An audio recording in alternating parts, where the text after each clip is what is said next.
ഈ കർഷക പ്രതിഷേധത്തെയും പ്രക്ഷോഭത്തെയും എത്രത്തോളം ഗൗരവത്തിലാണ് കേന്ദ്ര സർക്കാർ കാണുന്നത്, ബി കാണുന്നത്? ഇന്നലെ ഇപ്പോൾ 5 മണിക്കൂർ നീണ്ട ചർച്ചകളുണ്ടായി. പക്ഷേ ആ ചർച്ചകളിൽ ഒരു സമവായത്തിലെത്താൻ കഴിഞ്ഞില്ല. പ്രധാനമായും ഈ താങ്ങുവിലയിൽ വിലസ്ഥിരത, താങ്ങുവിലയുടെ കാര്യത്തിൽ ഒരു നിയമസാധുത വേണം എന്നൊരു പ്രധാനപ്പെട്ട ആവശ്യം അവർ ഉന്നയിച്ചിരുന്നു. അതിന് വഴങ്ങാൻ കേന്ദ്ര സർക്കാർ തയ്യാറായിട്ടില്ല. മറിച്ച് ഈ രാജ്യത്തെ പ്രധാനമായും ഉത്തർപ്രദേശിലെയും ഹരിയാനയിലെയും പഞ്ചാബിലെയും ഒക്കെ കർഷകർ, അതായത് വോട്ട് കണക്ക് നോക്കിക്കഴിഞ്ഞാൽ ഏതാണ്ട് 103 ലോക്സഭാ മണ്ഡലങ്ങളിലെ അംഗങ്ങൾ അവർ തെരുവിലിറങ്ങി പ്രതിഷേധിക്കുകയാണ്.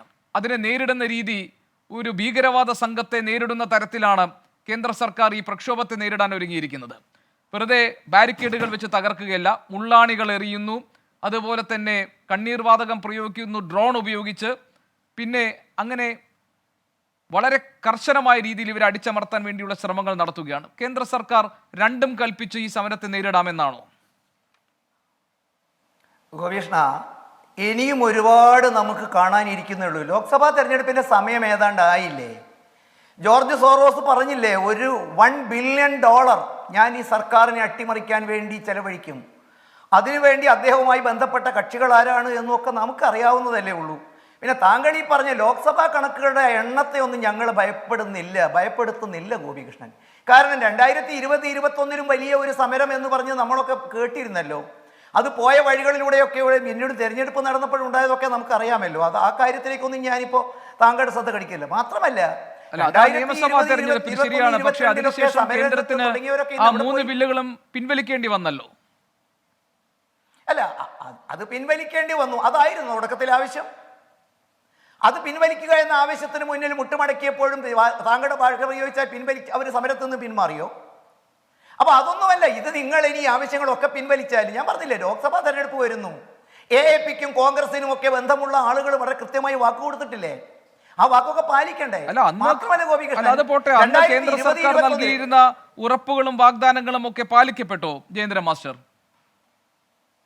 ഗോപികൃഷ്ണൻ, സാധാരണ ആങ്കർമാര് ഒന്നാമത്തെ ഘട്ടത്തിൽ ഞങ്ങൾക്ക് പറയാനുള്ളതിൽ ഇങ്ങനെ പുട്ടിന് പീരയിടുന്ന മാതിരി ഇടയ്ക്കിടയ്ക്ക് തടസ്സപ്പെടുത്തുന്ന ഒരു രീതി കണ്ടിട്ടില്ല.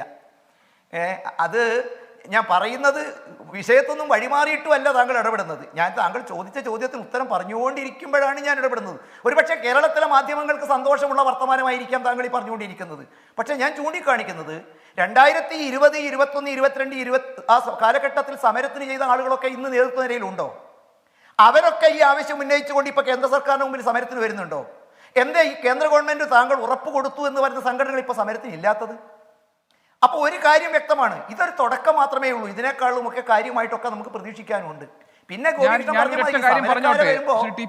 ഇടപെടുന്നതിൽ താങ്കൾ അസ്വസ്ഥനാകേണ്ട കാര്യമില്ല. കാരണം താങ്കൾക്ക് താങ്കളുടെ വാദം ഉന്നയിക്കാനുള്ള സമയം ഞാൻ അനുവദിച്ചാൽ മതിയല്ലോ. കേരളത്തിലെ മാധ്യമങ്ങൾക്ക് സവിശേഷമായ എന്തെങ്കിലും ഒരു സന്തോഷം തരുന്ന ഒന്നാണ് ഇതൊക്കെ എന്ന് താങ്കൾ പറഞ്ഞത് ഏത് അർത്ഥത്തിലാണെന്ന് എനിക്ക് മനസ്സിലായില്ല. പക്ഷേ അവകാശങ്ങൾക്ക് വേണ്ടി കർഷകർ നിരത്തിലിറങ്ങുന്നുണ്ടെങ്കിൽ ജനാധിപത്യ വിശ്വാസികളായ ആർക്കും അത് സന്തോഷം തരുന്നത് തന്നെയായിരിക്കും. പക്ഷെ എൻ്റെ ചോദ്യം അതല്ല.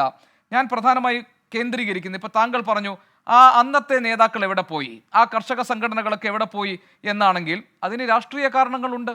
അതുകൊണ്ടാണ് ഇവിടെ ഒരു നോൺ പൊളിറ്റിക്കൽ മൂവ്മെന്റ് ഉണ്ടാകേണ്ടി വന്നത്. അവർക്കിടയിൽ ഭിന്നതകൾ ഉണ്ടായിട്ടുണ്ട്, വ്യത്യസ്ത അഭിപ്രായങ്ങൾ ഉണ്ടായിട്ടുണ്ട്, വിരുദ്ധാഭിപ്രായങ്ങൾ ഉണ്ടായിട്ടുണ്ട്. രാഷ്ട്രീയമല്ല, നമ്മളുടെ ന്യായമായ അവകാശങ്ങൾക്ക് വേണ്ടിയുള്ള പോരാട്ടമായി ഈ സംഘടനയെ കണ്ടാൽ മതി എന്ന കണക്കുകൂട്ടലുള്ളവരുണ്ട്. അപ്പോൾ അവർ ഭിന്നിച്ചു പോയിട്ടുണ്ട്, പുതിയ സംഘടന രൂപപ്പെട്ടിട്ടുണ്ട്. അതിലൊക്കെ എന്താണ് ഇപ്പൊ ഇത്ര വലിയ അതിശയമുള്ളത്? അല്ല, അതിശയൊന്നും ഇല്ല ഗോപികൃഷ്ണൻ. നിങ്ങൾ ചോദ്യം ചോദിക്കുന്നതിൽ എനിക്ക് അസ്വസ്ഥതയുമില്ല. സാധാരണ ഒരു നയിക്കുന്നത് താങ്കൾക്ക് പറയാനുള്ള സമയം അനുവദിക്കുമെന്നാണ് പറഞ്ഞത്. ഏങ്കർ എപ്പോൾ വേണമെങ്കിലും ഇടം. പക്ഷെ ഒരു ഫ്ലോയിലകത്ത് ഒന്നാം ഘട്ടത്തിൽ തന്നെ കയറി തടസ്സപ്പെടുത്തുന്നത് അത്ര നല്ലൊരു രീതിയാണോ എന്ന് താങ്കൾ ഞാൻ അംഗീകരിക്കുന്നു.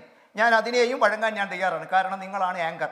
അല്ലല്ല, അങ്ങനെ അല്ല, ഒരൊറ്റ മിനിറ്റ് ജയേന്ദ്ര മാസ്റ്റർ. അങ്ങനെ ഒരു പരമാധികാരത്തിൽ നിന്നുകൊണ്ടല്ല ഞാൻ സംസാരിക്കുന്നത്, ജനാധിപത്യപരമായി തന്നെയാണ്. അല്ല, ഞാനും ആ ജനാധിപത്യ അവകാശം എൻ്റെ ചർച്ചയിൽ പങ്കെടുക്കും, എൻ്റെ വാദഗതികൾ അവതരിപ്പിക്കാനുള്ള അവസരം മാത്രമേ ഞാനും ചോദിച്ചിട്ടുള്ളൂ. അതിൽ നമ്മൾ തർക്കിക്കേണ്ട. ഞാൻ ഇപ്പോഴും ചോദിക്കുന്ന ചോദ്യം പൊളിറ്റിക്കലാണ് ഈ വിഷയം എന്നുള്ളൊരു സൂചനയാണ്. സത്യത്തിൽ ഇപ്പോൾ വന്നിരിക്കുന്ന ആളുകൾ ഒരു സഹന സമരത്തിനോ ഒരാവശ്യം നേടിയെടുക്കാനുള്ള പോരാട്ടമാണ് എന്ന് നിങ്ങൾക്ക് തോന്നുന്നുണ്ടോ? 24-ന്റെ റിപ്പോർട്ട് തന്നെ ഞാൻ കുറച്ച് മുമ്പ് ശ്രദ്ധിച്ചു. അവരുടെ ട്രാക്ടറിനകത്ത് അവർ സംഘടിപ്പിച്ചു വെച്ചത് എന്തൊക്കെയാണ്, ഏതൊക്കെ സന്നാഹങ്ങളുമായിട്ടാണ് അവർ ഇറങ്ങി തിരിച്ചിരിക്കുന്നത്.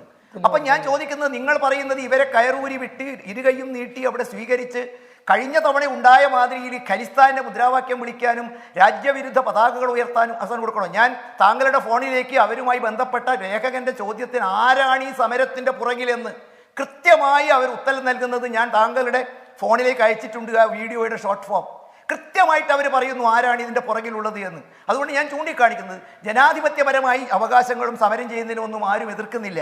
മാത്രമല്ല, ഞാൻ താങ്കളുടെ മുമ്പാകെ ചോദിക്കുന്നു, ഈ ഗവൺമെൻറ് അധികാരത്തിൽ വന്നതിന് ശേഷം ഇപ്പോൾ തൊട്ട് മുമ്പ് പലരും പല അവകാശവാദങ്ങൾ ഉന്നയിക്കുന്നൊക്കെ ഉണ്ടല്ലോ.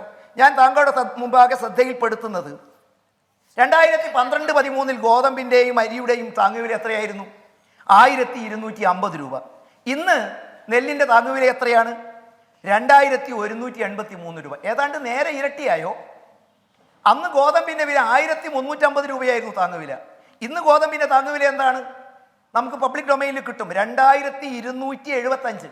1350 നിന്നും 10 വർഷം കൊണ്ടുള്ള അകലം എത്രയാണ്? നേർ ഇരട്ടിയാകുന്നു.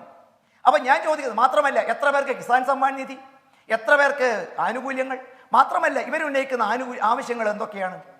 ഇപ്പൊ പല ആളുകളും പങ്കെടുക്കുന്നുണ്ടല്ലോ നമ്മുടെ മണ്ണിൽ നിന്ന്. ഇവരൊക്കെ പണ്ട് നിങ്ങൾക്കറിയാം, നമ്മുടെ ചാനലിൽ തന്നെ ഒരുപക്ഷെ നമ്മുടെ സഹപ്രവർത്തകരായിട്ട് പലരും അന്ന് ന്യായീകരിച്ചുണ്ടാവാം. അവരുടെ അധികാര പരിധിയിൽ ഈ സമരത്തോടും കർഷകരോടും മിനിമം സപ്പോർട്ട് പ്രൈസിനോടും ഒക്കെയുള്ള സമീപനം എന്താണ്? ഈ ഗവൺമെന്റിന് മുമ്പിൽ അവർ ആവശ്യപ്പെടുന്നത് അവർക്ക് കൃത്യമായിട്ട് അറിയാം. ആത്യന്തികമായിട്ട് എന്തുണ്ട് എന്ന് ചോദിച്ചാൽ ഒന്നുമില്ല എന്നുള്ളതല്ലേ വസ്തുത. എന്നിട്ടും കേന്ദ്ര ഗവൺമെന്റ് തയ്യാറായി ചർച്ചയ്ക്ക് 2 വട്ടം. ഇനിയും ചർച്ച ചെയ്യാൻ തയ്യാറാണ്.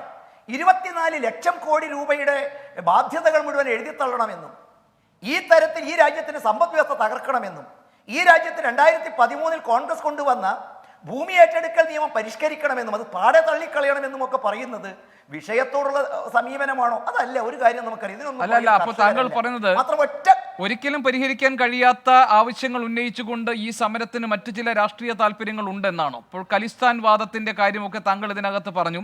ഗുരുതരവും ഗൗരവമുള്ളതുമായ ആരോപണങ്ങളാണ് ഈ ഉന്നയിക്കുന്നത് താങ്കൾ ഈ ചർച്ചയിൽ. അല്ല, കഴിഞ്ഞ പതാക താഴ്ത്തി കെട്ടിയപ്പോഴും അവർക്ക് കൊടുത്ത സമ്മാനങ്ങളും ഓരോ ട്രാക്ടറിനും കിട്ടുന്ന റിവാർഡും ഒക്കെ നമ്മൾ അന്ന് ചർച്ച ചെയ്തതല്ലേ ഗോപികൃഷ്ണൻ? അതൊക്കെ നമ്മളന്ന് കേട്ടതും കണ്ടതുമല്ലേ? അപ്പൊ അതിലൊന്നും അത്ഭുതപ്പെടാനില്ല. യഥാർത്ഥ കർഷകരാണെങ്കിൽ ഒറ്റ കാര്യം ഞാൻ പറഞ്ഞ് അവസാനിപ്പിക്കാം. ഈ സമരം 2021-22 നടക്കുമ്പോൾ നമ്മൾ പേടിച്ചു. നമ്മൾ മലയാള മാധ്യമങ്ങളെ ചർച്ചയിൽ പറഞ്ഞത് എന്താ?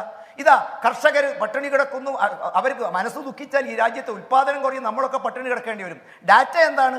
2020-21 389.93 ലക്ഷം കോടിയായിരുന്നു ഈ രാജ്യത്തെ കാർഷിക ഉൽപ്പന്നങ്ങളുടെ ഉൽപ്പാദനം.